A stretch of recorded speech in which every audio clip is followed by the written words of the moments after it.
Merci beaucoup de l'invitation ce soir. Merci à Robina. Merci au SEIC en général de cette invitation. Je voudrais dire que le CCPA, l'organisme pour lequel je travaille est un organisme en fait caritatif et le SEIC est partenaire du CCP, a un siège au sein de notre conseil. Si vous souhaitez soutenir le CCPA, il y a un code couleur que vous voyez à l'écran. Vous pouvez le balayer avec votre téléphone. Vous pouvez nous soutenir à titre personnel ou par l'entremise de votre section locale. Si vous aimez cette analyse que vous voyez ce soir, sachez qu'elle est possible uniquement grâce au soutien d'organismes et de gens comme vous qui souhaitent voir davantage de ce genre de recherche. Je sais que les membres du CIC sont très préoccupés par les réductions d'emplois, les suppressions d'emplois attribuables aux coupes budgétaires. Je voudrais dire que les coupes de services sont beaucoup plus importantes pour les gens à l'extérieur de la région de la capitale nationale. Mais on va examiner les deux volets dans les 40 minutes à ma disposition. Alors, je vais commencer par l'impact de euh, l'examen économique. Je vais comparer cela aux précédentes coupes et ensuite je vais parler de coupes plus précises en matière de dotation dans vos trois ministères, CISR, IRCC et aussi et EDLC. Et aussi, je vous présenterai certains détails quant à l'impact sur les services qu'ont ces coupes. Vous pouvez mettre vos questions dans la boîte de dialogue et je pense qu'on aura une quinzaine de minutes pour les questions à la fin de la présentation et nous espérons conclure vers 20 heures ce soir. Passons à la première diapositive. Donc, je pense que ça vaut la peine de commencer par un contexte. Que s'est-il produit? Quel est le calendrier? Quand aurons-nous plus d'informations sur ces coupes? Nous n'avons pas tous les détails, même s'ils arrivent jour après jour. Tout cela a commencé pendant la campagne électorale au printemps l'an dernier, où les libéraux et les conservateurs ont proposé des coupes importantes à la fonction publique fédérale, mais en fait, tout a vraiment commencé le 7 juillet, quand des lettres ont été envoyées à des ministres leur demandant de trouver des réductions de 15% dans, partout. Donc, trois ministères faisaient partie de la liste des ministères protégés qui n'avaient pas à réduire leur budget de 15%, mais uniquement de 2% au cours des 3 prochaines années. C'était la Défense nationale, la GRC et l'Agence des services frontaliers. Ces coupures était en fonction des affectations de 2025-2026. Donc, il faut multiplier ce montant de 15% pour savoir quel montant réduire des allocations. Et c'était certainement les services professionnels qui étaient visés et le personnel.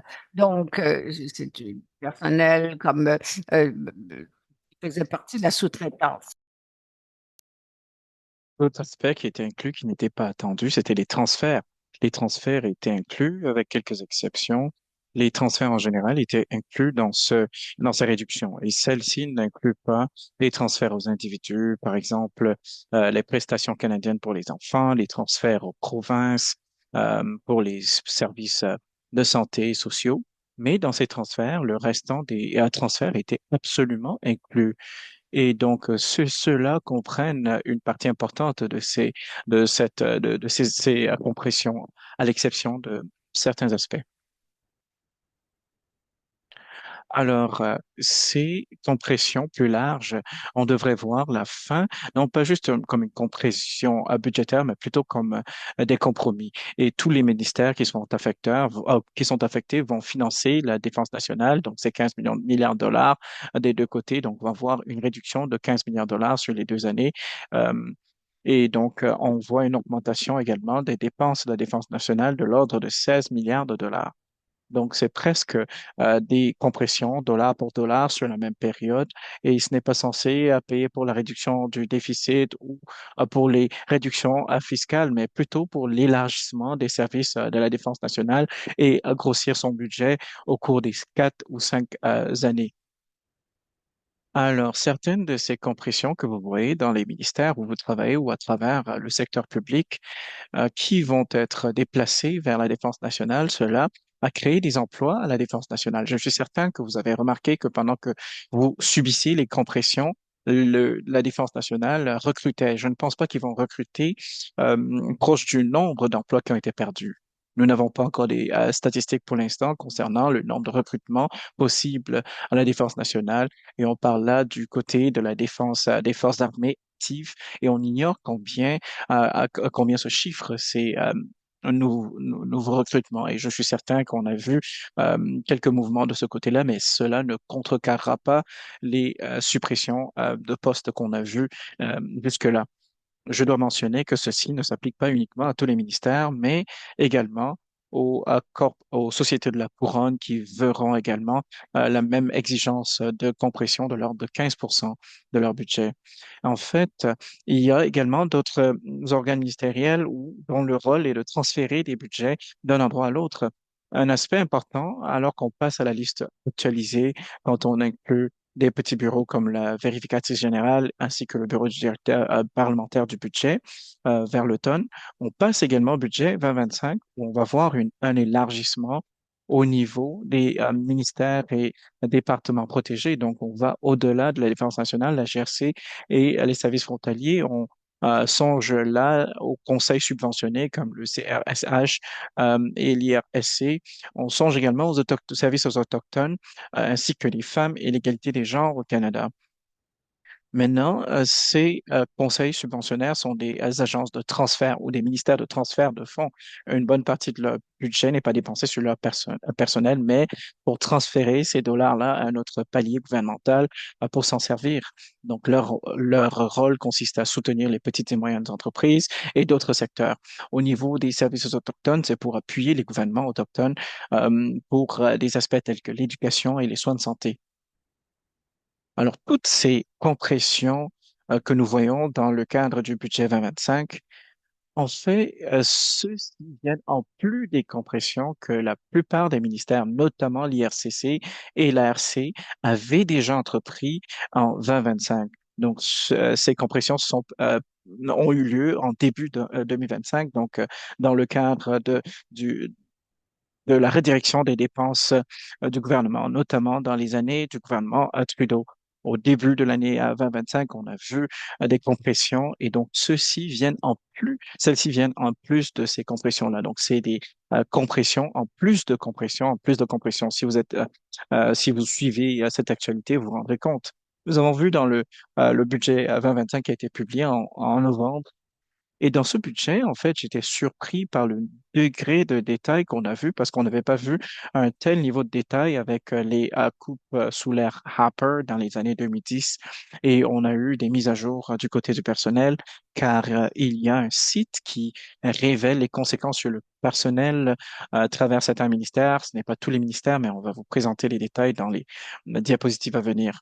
Ce qui est important à garder à l'esprit pour les prochaines données qui vont être affichées dans les 3 semaines à venir, ça va être les rapports ministériels et de ce que je comprends et grâce aux discussions en interne, il va y avoir un peu plus de détails sur ces rapports internes, notamment en ce qui concerne ce qu'on va supprimer, que ce soit dans les grandes catégories qu'on a vues dans le budget qui consiste à réaligner les priorités du gouvernement, mais on va avoir des suppressions propres à certains ministères. On a eu des estimations vendredi dernier et là-dedans, on a plus de détails sur des changements de transfert. Et donc, la prochaine vague de données apparaîtra vendredi prochain. Donc, je surveille cela de très près. On a déjà au moins un bon volume de données sur lesquels s'appuyer pour le budget 2025. Prochaine diapo, s'il vous plaît. Je voulais vous placer le tout dans le contexte, en fait, des compressions à la fonction publique. On a eu 3 rondes de suppression qui sont produites au cours des 40 dernières années. On a eu les coupures sous l'ère Chrétien-Martin dans les années, à la fin des années 90. On a eu les coupes sous l'ère Harper dans les années 2010 et on a des projections pour les compressions, les suppressions de cette période. Et là-dedans, on a vu que les plus grandes suppression était à l'ère de Chrétien Martin à la fin des années 90. Donc, suite au budget 94-95 lorsqu'il était Premier ministre. Cela a eu pour conséquence, en fait, une perte de presque 20% du volume ou de la taille de la fonction publique. Donc, un peu plus de 40 000 postes ont été supprimés. Donc, en termes de pourcentage ainsi que en termes de postes qui ont tout simplement disparu. Ces compressions, ainsi que celles de l'ère Harper, en fait, sont très similaires en termes de proportion. On voit là environ 10% de la fonction publique et à plusieurs égards, les suppressions de l'ère Harper, en fait, étaient juste une reproduction de ce qui s'est passé sous l'ère chrétienne. Et cette fois-ci, on voit un plus grand nombre. On a déjà 38 000 postes qui ont été supprimés comparé à l'ère Harper qui se situait juste à 25 000. Les projections d'aujourd'hui sur la diapositive incluent les coupes de 2025, notamment à l'ARC et à l'IRCC. Et en plus de cela, les conséquences projetées dans ces ministères. Ce qui n'est pas inclus ici, il pourrait y avoir des recrutements à la Défense nationale, environ quelques milliers de postes du côté de fonction publique. Mais cela étant dit, les compressions que nous voyons aujourd'hui sont les compressions sous l'ère Upper, mais pas autant que ce qu'on a vu dans les années 90, mais c'est quand même une réduction assez importante en ce qui concerne la dotation au niveau du secteur public fédéral. Prochaine diapo, s'il vous plaît. Alors, il y a eu pas mal de messages sur les compressions au niveau de la fonction publique. On dit que sa taille a trop grossi, qu'il faut la réduire. En ce qui concerne, là, on se situe au secteur public. On montre là un graphique sur le ratio de la fonction publique par rapport à la population canadienne. Donc, plus la population croît, on a besoin de plus de membres dans la fonction publique pour servir cette population. Alors, la flèche vous montre, on se situe en 2025.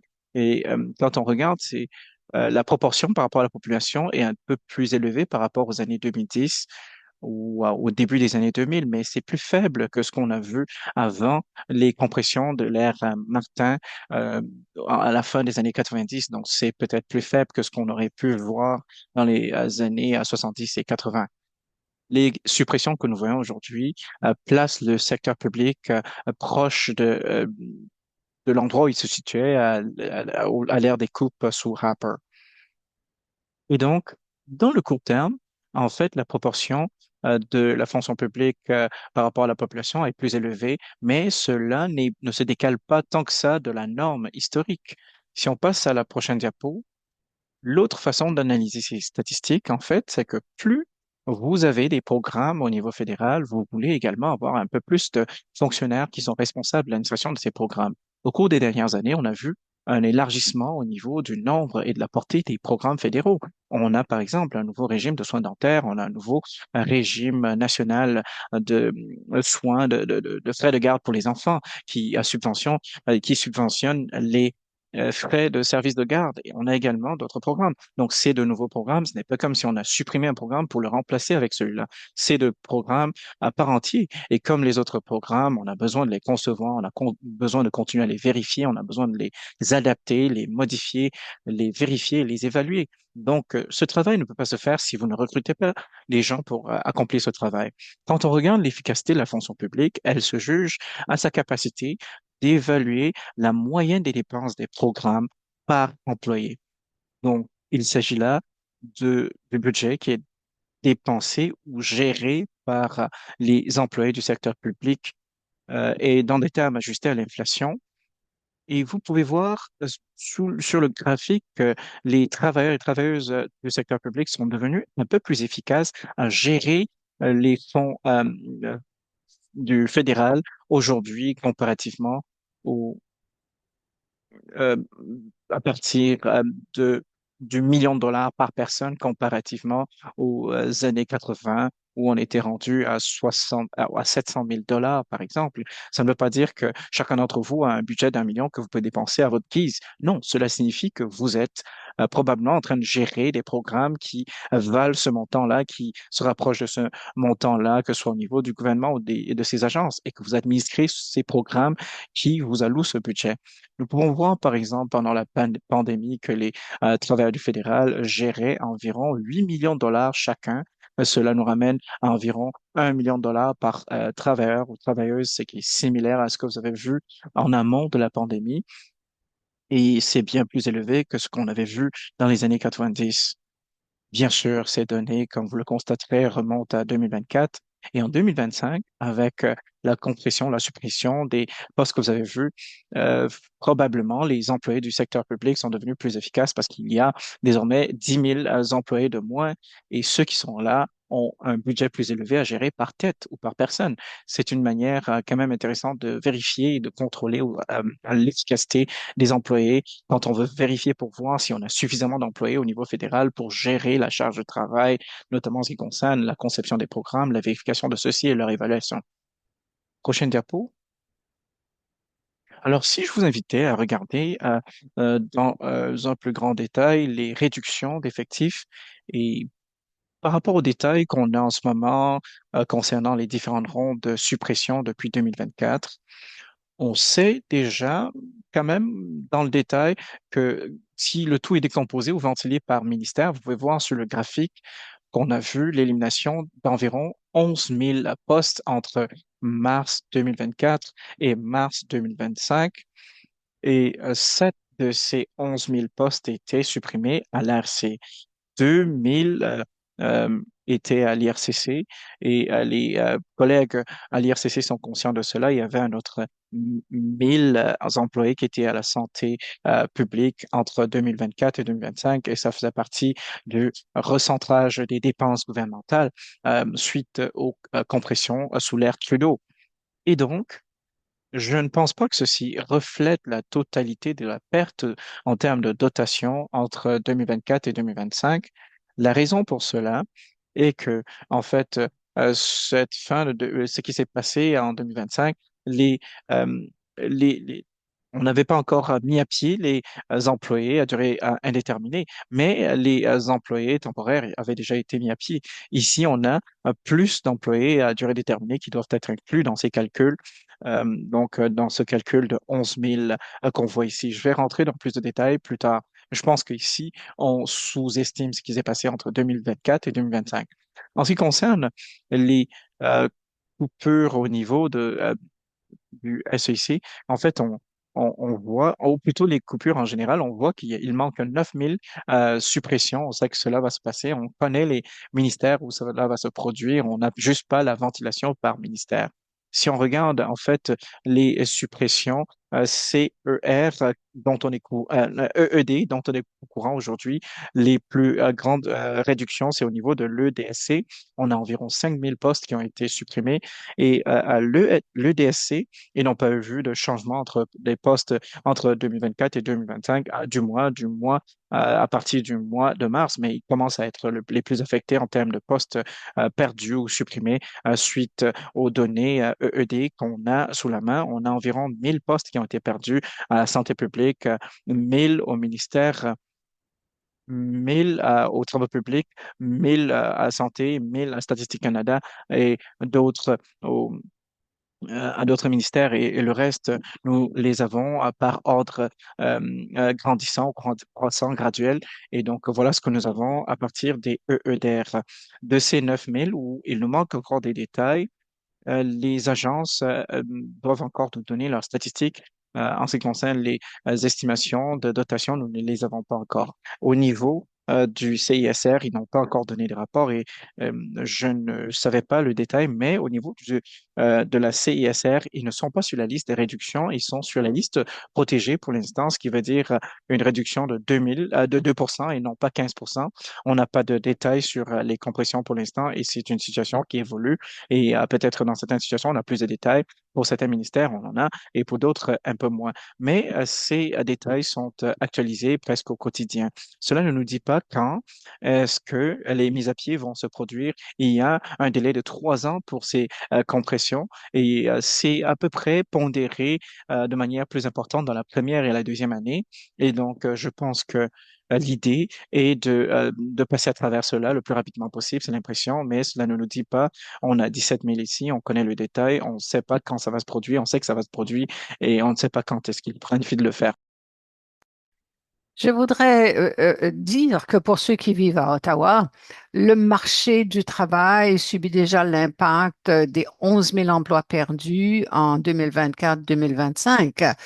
Si vous regardez les emplois perdus dans les grandes villes de l'Ontario, la ville où il y a le plus de pertes d'emplois, où il y a eu le plus de pertes d'emplois en décembre 2024 à 2025, ce n'est pas Windsor, ce n'est pas Oshawa, c'est la ville d'Ottawa.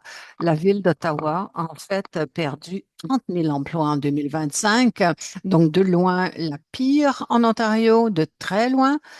Et une partie importante est celle de ces 11 000 postes perdus, d'autres postes à durée indéterminée dont on ne connaît pas les détails. Euh, et l'inquiétude généralisée des gens depuis le début des compressions, l'inquiétude à savoir qu'ils sont peut-être les suivants, et donc cela a une incidence économique, évidemment. Alors, malheureusement, pour les gens qui reçoivent leur lettre de personnes touchées ou qui perdront peut-être leur emploi, euh, ça me chagrine de vous dire ceci, mais la population n'a pas beaucoup de sympathie pour les fonctionnaires. Si on voyait 30 000 postes coupés dans le secteur de l'automobile, ah, ce serait la crise. Mais on voit 40 000 postes coupés à la fonction publique et personne ne considère qu'il s'agit là d'une crise. Alors, je ne sais pas quoi en dire. C'est inquiétant, c'est préoccupant pour ceux qui travaillent dans la région, la capitale nationale. Quoi qu'il en soit, je pense qu'il faut commencer à parler de l'impact sur les services de ces compressions, pas uniquement sur le personnel, mais sur les services que vous fournissez tous. Passons à la prochaine diapositive. Alors, je voulais analyser les différents ministères, ceux qui vous intéressent plus particulièrement, pour faire le point, pour voir où nous en sommes, pour voir comment votre ministère se compare à l'ensemble des compressions. Donc, la ligne bleue est représente les ministères pour lesquels nous connaissons les compressions budgétaires. Nous n'avons pas toutes les données. L'ARC n'a pas encore donné tous les détails de ces coupures, mais il y a une réduction d'emploi de 10% depuis mars 2024 et la fin des réductions actuelles, donc dans 2 ans. Et vous pouvez comparer ensuite votre propre ministère à l'ensemble de enfin, la moyenne générale, disons. EDSC, vous êtes en orange, très peu de changements au niveau des emplois, des 39 employés en 2024, très peu de changements en 2025. Il y a 2400 compressions qui s'en viennent à cause de l'examen des dépenses et on ne connaît pas l'impact sur les services. J'ai hâte d'avoir votre son de cloche. On ne sait pas. Il y avait très peu de détails dans le budget, détails limités dans d'autres documents que j'ai vus, mais on ne sait pas quel sera l'impact sur les services de ces coupes-là.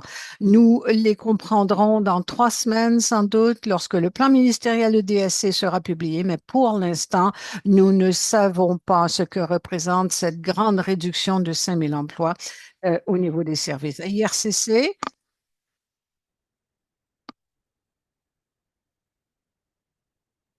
orange. Oh, pardon, j'ai confondu les couleurs tantôt. EDSC, vous êtes en bleu foncé. Euh, IRCC, vous êtes en orange.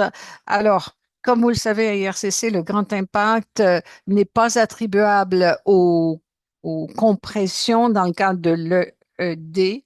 L'impact s'est fait sentir en 2025 quand 3 300 postes ont été éliminés, environ 3 000 en fait sur 3 ans. Cette annonce a été faite en janvier 2025. La plupart des postes supprimés entre mars 2024 et 2025 étaient des postes à durée déterminée, essentiellement. Donc, des occasionnels et des déterminés, 1900 d'entre eux. Et bon, ils pouvaient être éliminés assez rapidement sans procédure de réaménagement des effectifs. Donc, on les voit dans les chiffres de 2025, de mars. Il y aura d'autres compressions, mais on ne les voit pas encore dans les données. sans doute encore 1000 qu'on ne voit pas dans les données, simplement à cause d'une question de calendrier, mais on les verra lorsque nous aurons les chiffres de mars 2026 dans quelques mois. Euh, donc, c'est 300 postes de l'examen des dépenses, exhaustif des dépenses, donc beaucoup moins que l'an dernier. Et dans toute cette compilation, pour IRCC, il y a une réduction de 17% environ. C'est sans doute trop bas euh, parce que il y a eu des coupures chez les indéterminés qui ont commencé en 2025. Donc, on est sans doute plus proche de 20% que de 17% à IRCC. Ce sera similaire à ce que d'autres ministères subissent. En fait, IRCC va subir ce que tous les autres ministères ont subi à la fin des années 90 sous Chrétien et Martin. La CISR, réduction du nombre d'emplois, vous êtes en rouge. Donc, suppression d'emplois entre 2024 et 2025, 72 postes. Nous ne savons pas quel est l'impact pour le moment, mais c'était très similaire à la réduction dans l'ensemble des ministères. Par suite des coupures en 2025, prochain, ou des compressions en 2025. Prochaine diapositive.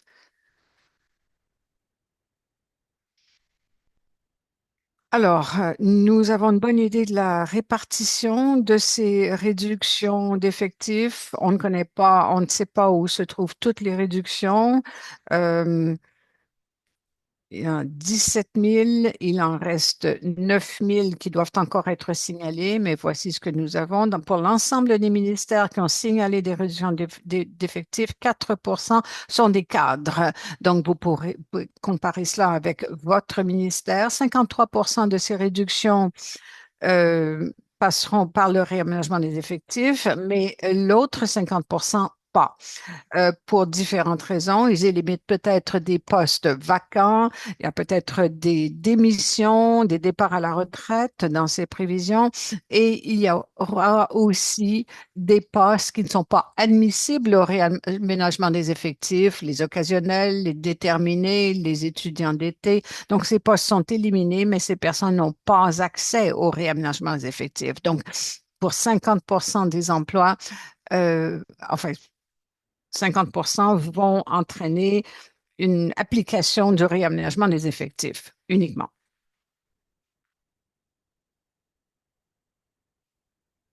Alors, pour cet autre pourcentage, les ministères vont être établis, les ministères vont les établir en fonction du nombre de personnes qui démissionneront, qui prendront les retraites. Pendant l'ère Harper, très peu de départ à la retraite. Peut-être que les incitatifs de départ à la retraite sont plus intéressants maintenant. Je n'ai pas fait cette analyse ou cette comparaison, mais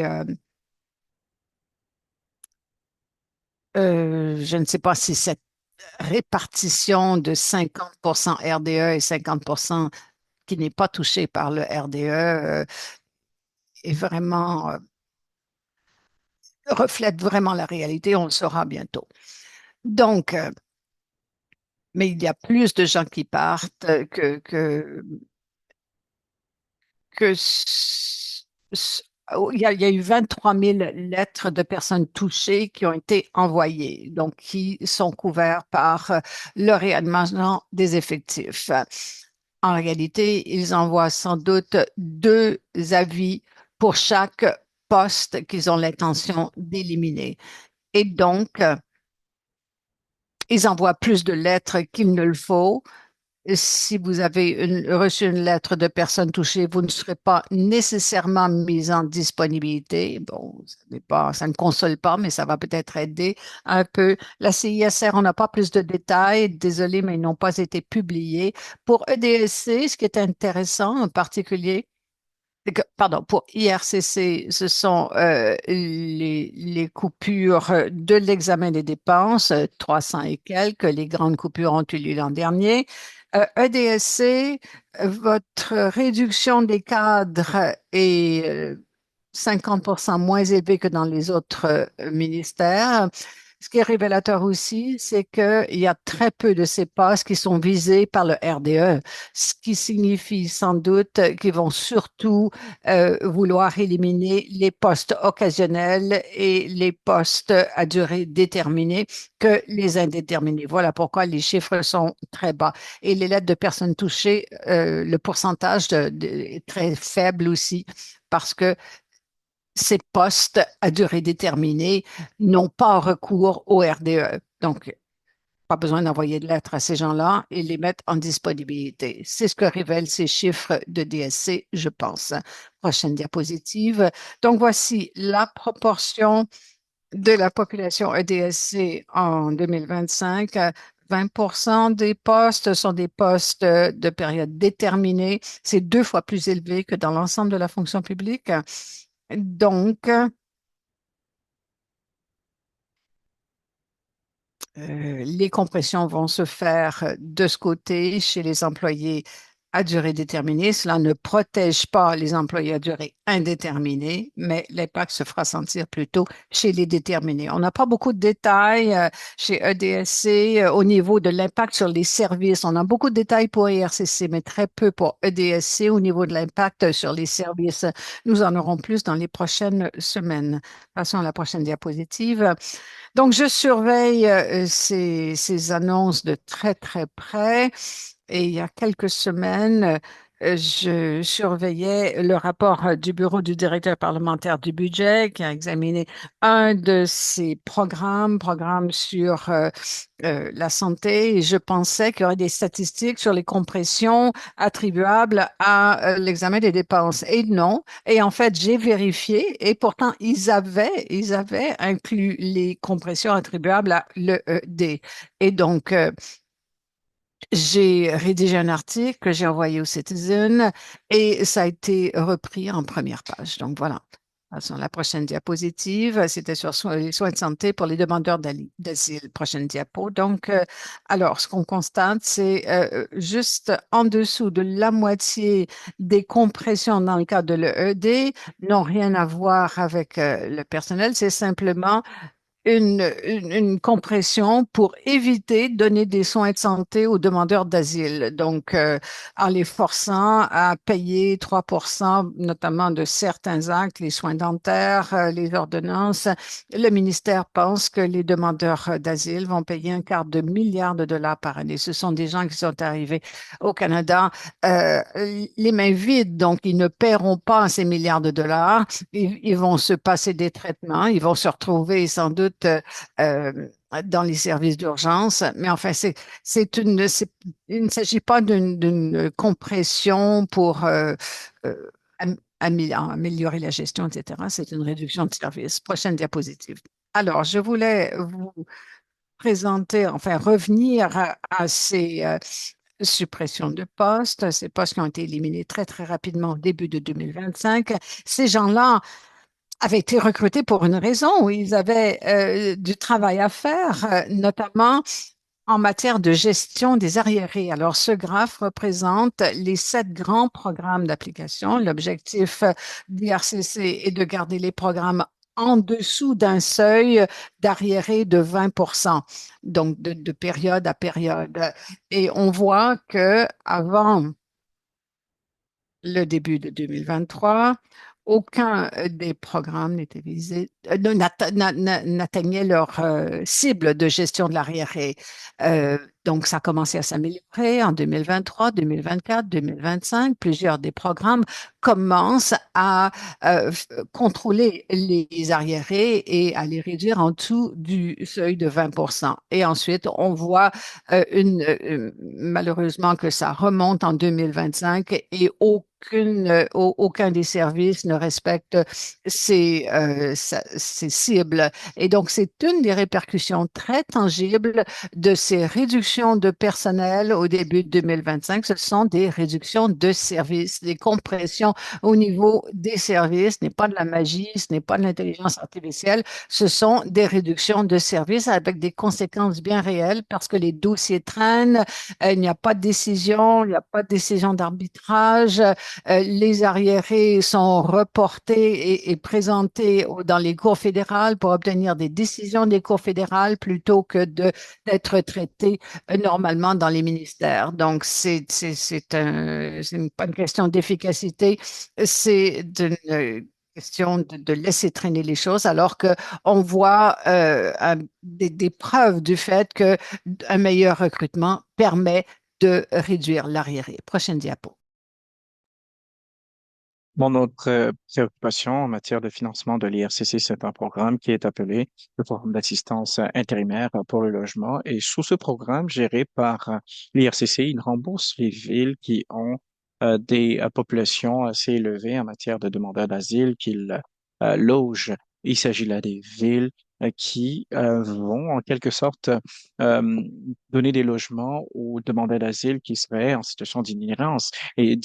Donc, ils les loge et puis envoie la facture au fédéral, donc qui va compléter la dépense. Vous voyez, le financement de ce programme est très, très ponctuel. Ça vient, ça va. Et au cours des dernières années, c'était relativement bien financé. En 2025-2026, en fait, les fédéraux payaient 95% des frais de logement pour loger ces demandeurs d'asile et les villes payaient 5%. Cela amène à 75 des fédéraux et 25% des villes, mais en 2026, 2027, mais qu'est-ce qui se passe par la suite? Est-ce que les villes se chargent d'absorber ces coûts qui étaient largement amortis par le fédéral? Est-ce que ceci va retomber sur les épaules des villes? Mais une fois de plus, il n'est pas question d'efficacité ou d'intelligence artificielle ou de devenir efficace, mais plutôt de transférer, euh, un transfert de responsabilité.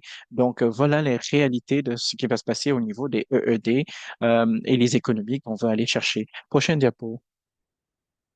Ici, en fait, c'est basé sur des hypothèses selon lesquelles les demandes d'asile vont baisser en 2026-2027. C'est des projections ministérielles. Cela pourrait se produire, mais que se passerait-il si les demandes augmentaient? Par exemple, la situation avec l'Ukraine qui a mené à un flux élevé de demandeurs d'asile au Canada. Et tout d'un coup, par exemple, les villes assument les coûts, par exemple, au niveau du logement. Et donc, permettez-moi de passer à la prochaine diapo. On va conclure à ce niveau-là. Une fois de plus, si la présentation vous a plu, si vous êtes intéressé par la recherche qu'on mène et l'attention qu'on attire sur les ministères où vous travaillez, alors je vous invite à scanner ce code QR et vous pouvez le soutenir individuellement dans vos sections locales. Et donc, merci pour votre bien aimable attention. J'ai hâte à répondre à vos questions.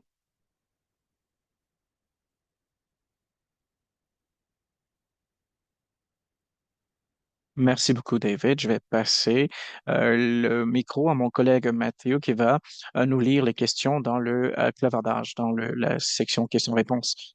Ouais, merci beaucoup pour l'excellente présentation. J'aimerais poser une question. De ce que je comprends, il s'agit là des premières analyses dans cette ronde de suppression de postes. Est-ce que vous pouvez nous parler euh, de ce que vous allez faire par la suite de ces analyses et ce que vous faites de manière plus générale au niveau des suppressions de postes? Merci.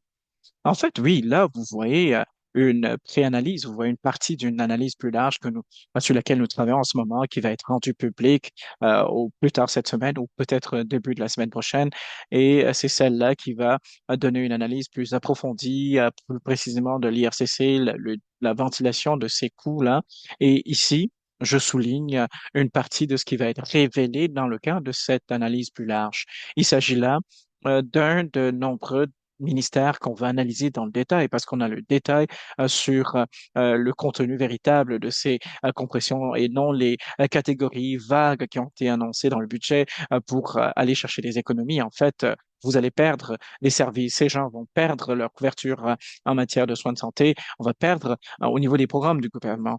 Et donc, tel qu'annoncé, plus tard cette semaine ou la semaine prochaine, ce sera la première vague.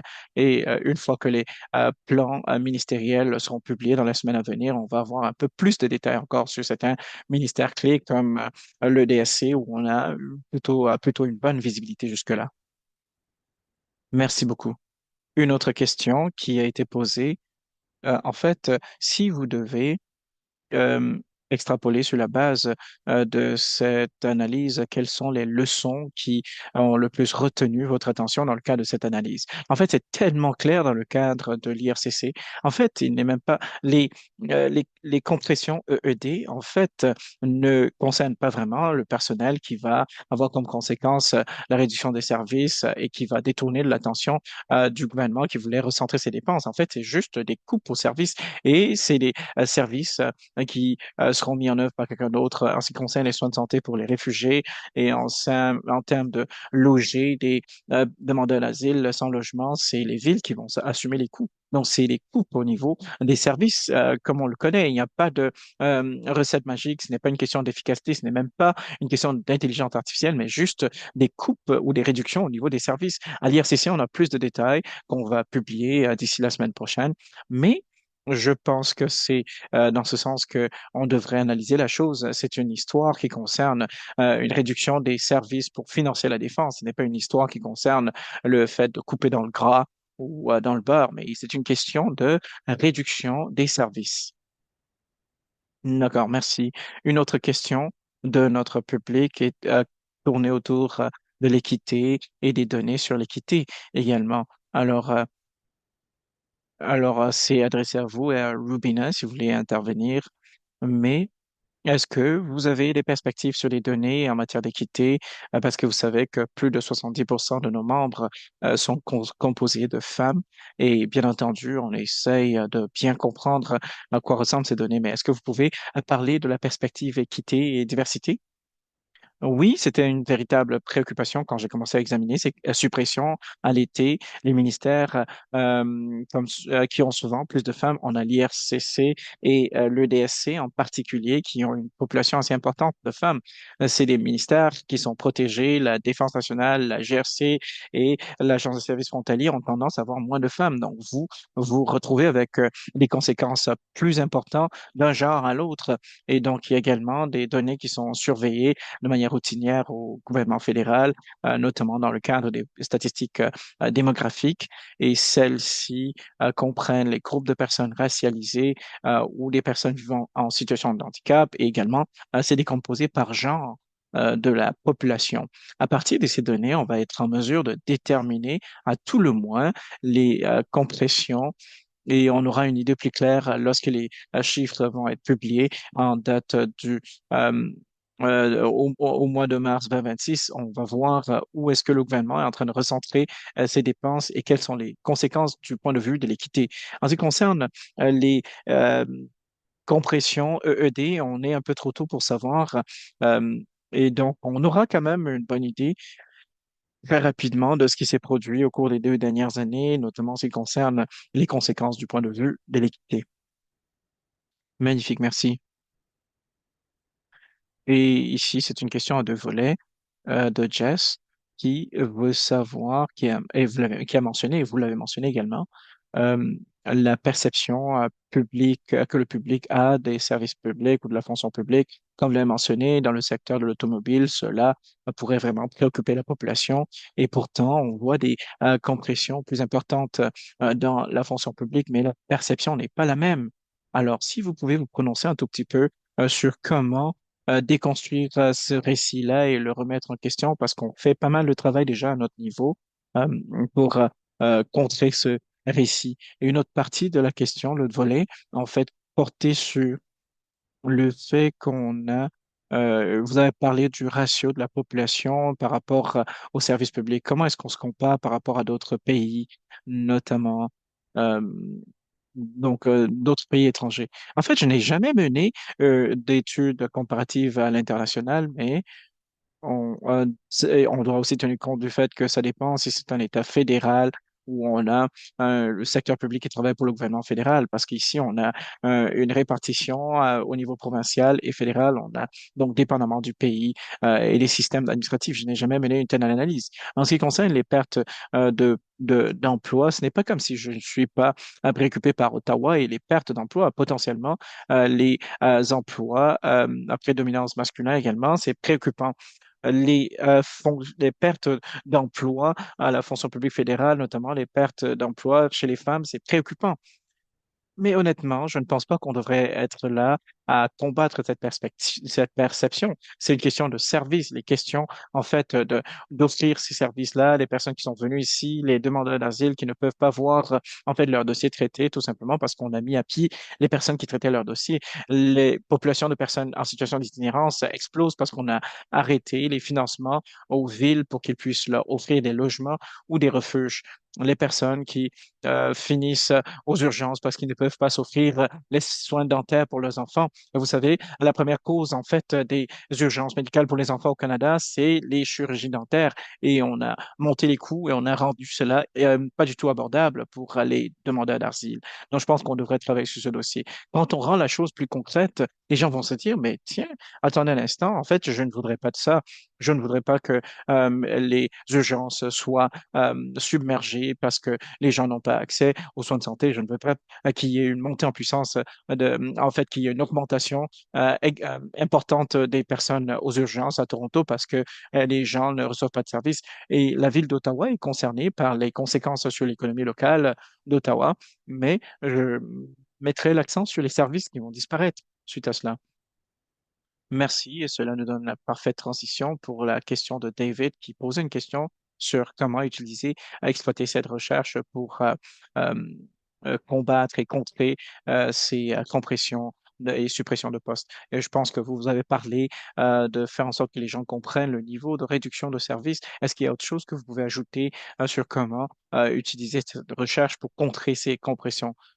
Oui, certainement. Du côté du SEC, on est conscient pour avoir travaillé avec des chercheurs du SEC. Je pense que les leaders du SEC sont conscients du fait qu'il y a énormément d'organisations qui sont affectées également en dehors des employés qui sont mis à pied au niveau fédéral. Toute personne qui travaille avec les droits des réfugiés, les services d'installation de nouveaux arrivants, je sais que le SEC est déjà en train d'explorer d'autres stratégies. Et donc, ces suppressions ont été faites à la va-vite. Et donc, il y a eu des rectifications, des changements de tir et des corrections. Et il y en aura encore euh, dans les énoncés financiers et économiques dans le budget 2026. Euh, où en fait ils vont tenter et ils vont constater qu'il y a des personnes qui ont été perdues de vue et ils ont demandé 2% de compression dans certains ministères et d'autres un peu plus et donc il va y avoir des effets assez importants. Je pense que en fait il nous revient, nous qui voyons ces suppressions, d'expliquer à tout le monde de comprendre les conséquences, d'expliquer cela aux députés dans l'espoir qu'ils disent, mais en fait, attendez une seconde, ce n'est pas ce pourquoi j'ai voté. Et donc, je pense qu'on a besoin de revenir et à ce moment, on leur dit, mais il faut revenir sur telle compression. Et malheureusement, ça se produit déjà et on touche déjà les soins de santé et puis il y en a qui vont entrer en vigueur d'ici le 1er mai. Et donc, on doit agir rapidement. Il y a bien entendu des alliances à être établies, étant donné que ces compressions ont été effectuées dans la hâte. Je pense qu'il y en a qu'on peut tenter de faire pression pour que ce soit inversé. Merci.